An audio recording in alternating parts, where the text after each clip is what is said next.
জয় নিতাই জয় গুরুর। শ্রী শ্রী গৌরীয় বৈষ্ণব জীবন ইউটিউব চ্যানেলে আপনাদের সকলকে সুস্বাগতম।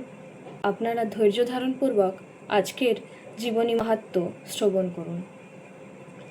আজকের জীবনী প্রসঙ্গ শ্রী গৌর দাস বাবাজি মহাশয়, নন্দগ্রাম, বঙ্গাব্দ প্রায় 1300 সাল।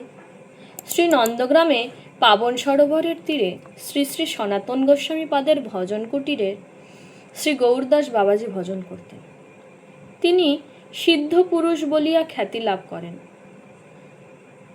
ইনি প্রত্যেক দিন প্রেম সরোবরের নিকট গাজীপুর থেকে ফুল এনে মালা রচনা করে শ্রী লালাজির সেবা করতেন। ওই ফুল সেবা দ্বারাই তিনি শ্রীকৃষ্ণ কৃপা লাভ করেন।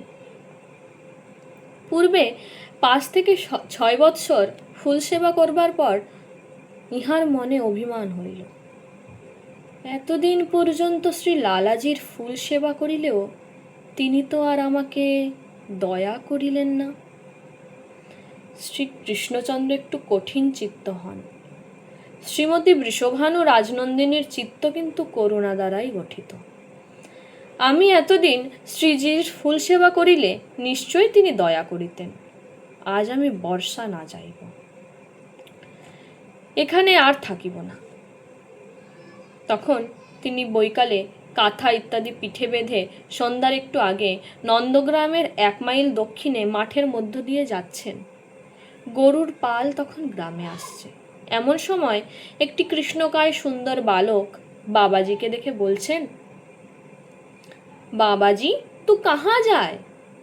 তখন বাবাজি বলছেন, লালা হাম বরসানা মে যায়েঙ্গে। বালক বলছেন, না বাবাজি তু লौट के যা। তখন বাবাজি বলছেন, না লালা मैं 6 वर्ष नंदग्राम में रहकर कुछ तो नहीं मिला। তখন বালক বলছে, नहीं बाबाजी तू मान जा, तू मत जाया करे। बाबाजी তখন বলছেন, हम नहीं रहेंगे, तू रास्ता छोड़ दे। তখন বালক 2 হাত পসারিয়া বাবাজির পথ রোধ করছেন। যেদিকে বাবাজি যান সেই দিকেই 2 হাত পরিসর করে বালক পথ রোধ করেন। তখন বাবাজি বিরক্ত হয়ে বললেন, ছোরা তু কাহে ইতনা উদাম করে? তখন সন্ধ্যা হয়েছে। তখন বালক বলছেন, বাবাজি তব हमरा ফুল সেবা কौन करेगा? যেই এই কথা বলা তখনই বাবাজি বলছেন, ছোরা তু কौन রে? আর সে বালকও নাই, গরু বাছুরও নাই। বাবাজি তখন ব্যাকুল প্রাণে কাঁদিয়া গড়াগড়ি যাইতে লাগিলেন। কৃষ্ণ এমন করিয়া আমাকে বঞ্চনা করিলে?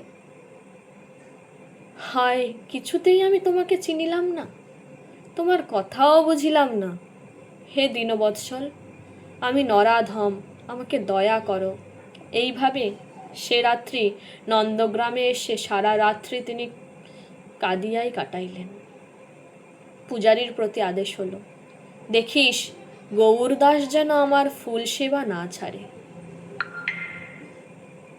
আজকের আলোচনা এই পর্যন্তই বিশ্রাম লাভ করছে। পরবর্তীতে শ্রী গৌরসুন্দরের কৃপা হলে আমরা আরও বিস্তারিত জীবনী সম্পর্কে আলোচনা করতে সক্ষম হব।